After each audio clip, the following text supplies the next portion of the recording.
Well, I just had two trees taken down. One huge tree and one pretty doggone big tree. And this one was just dead as it could be. It was dropping limbs. You can't really see it, but dented the top of that shed roof right there that I've got. I've got a old diesel tank in there, built a shed over it, and it dropped quite a few limbs on it that just dented the top of it pretty bad. Just a matter of time. It was really gonna, well, it was gonna fall, and some of the limbs were huge, you know, a foot in diameter or more, and they were gonna drop down on that shed. And I also had limbs coming over this shed. And I know this looks like a junk pile over here, and it's kind of is just storage for rain barrels and stuff. But the big tree here, the biggest tree, was mainly hanging over that shed. This tree was actually leaning that way. This tree, thankfully, this tree was leaning a little bit this way. Was easier to drop, and I'll show you in just a minute when they dropped it. This one was not a dead tree. I hated to cut it down, but it was beginning to lose some limbs, and so I think it was dying, and was just a matter of time. So while they were here, since it was leaning that way, had several limbs stretching over this shed roof right here, I went ahead and had them cut this one down too. This one they couldn't just drop because it was leaning kind of this way, and it would have fell on my fence and or that shed roof right there. I've got some lumber back there. I've got some other things stored under that shed roof. Don't ever, if you got a shed somewhere, always put your stuff under it. Don't ever just leave anything out there that unless you just absolutely have to in the weather. But this one, you can see the inside of it just hollowed out. I mean, just really that hole right there is 12 inches long and 4 or 5 inches wide, and just goes deep. It goes all the way probably down through this stump. So it was past time for it to go. I've been trying to get him out. They just stay so busy. I've been trying to get him out for 2 or 3 months because it was obvious it was dead and dying. When they dropped this tree down, they just pieced it out, and then they dropped the final piece of it, and I'll show you that in a minute also. And what they did for me was cut it up in about 6 or 8 foot pieces. This one is so big, I'm gonna guesstimate, I meant to bring a tape down here. I'm gonna guesstimate that is 1 foot, 2 foot, that's at least 3 feet in diameter, at least 3 feet.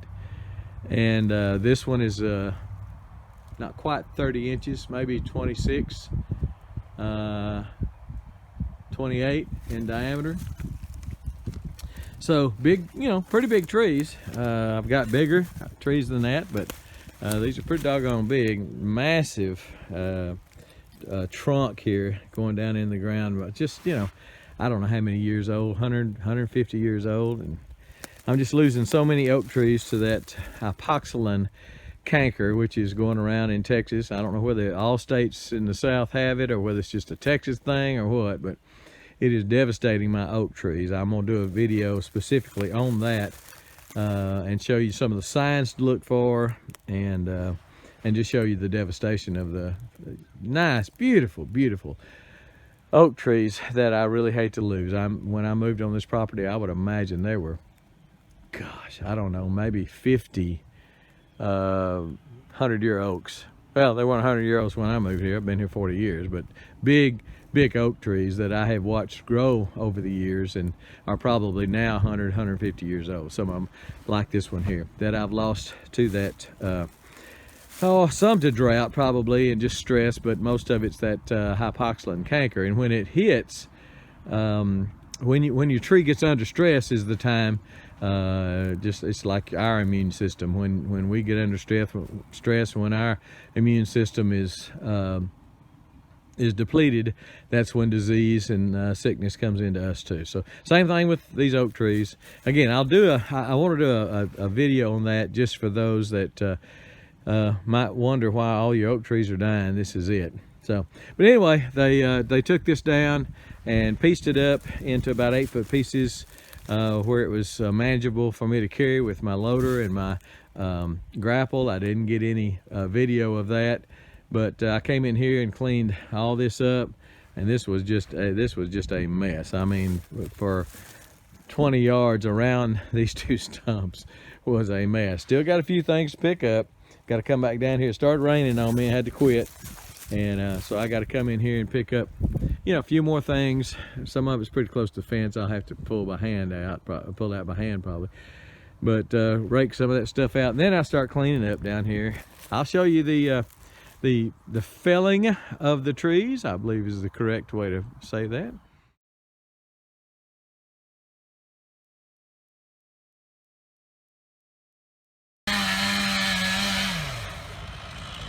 Taking down a big tree that's over that shed right there, and hey, also kind of hanging over that lean-to roof off the back of that shed. I just can't take it down myself because it's just too precarious of a place. I know I'd drop it on something I shouldn't, and I hope they don't. Got it tied, got a line tied to that tree right there, and then to his truck over here. Got this snatch block on that tree. There it comes. There it comes. Come on, come on, come on, come on, come on, come on, come on. Perfect. Perfect. Didn't hurt the building. Big old dead tree. I mean, limbs were falling. Already fell on that roof, that little shed. Dented it quite a bit. What a great job. They're also going to take down that one.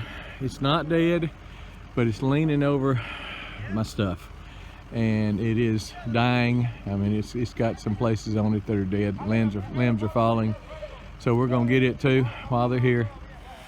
Well, I didn't get to show you much of that tree trimming because I was hauling all that stuff away, but he is pulling it down. Got his truck out there. Good crew, know what they're doing. They pieced it down from the top, little piece by piece by piece by piece, till they got down to a trunk. It was leaning pretty hard that way. It was leaning right over that shed. There's a shed roof coming off that red thing, and it was leaning over that, and so couldn't just drop it. It was following that fence right there that's between the white tank and the red building. And all the stuff you see laying on the ground right here from that huge tree that came down is now right here, piled up. Got some big pieces up in here. I hope they burn. It's gonna be kind of hard to burn that one piece right there. That dude is about 3 feet thick, 3 feet in diameter, and I'm gonna have to really push it. Once that's as far as I could tote it. I'd love to have put it in the middle, but I just couldn't reach it with the grapple, so I had to set it here. But once it starts burning real well, and some of this stuff gets pushed up and pushed in, then hopefully I can get in there and pick it up and put it a little closer to the middle to get a lot of fire, a lot of heat on it, and maybe burn it up. These are big chunks. You know, any other time I'd cut them up for firewood, but I'm just thinking about making, not a bench, but just making a place to sit here. And I think that would be attractive and also functional. That's what we like to do. Just thought I'd let you know what's going on. Show you a takedown of a big tree, takedown of still another big tree, but smaller than the biggest one. And then I'll one of these days I'll probably bring you back down here and show you this place actually cleaned up. Right now it looks pretty tacky, and we're not real proud of it. I think that's it. We're gone.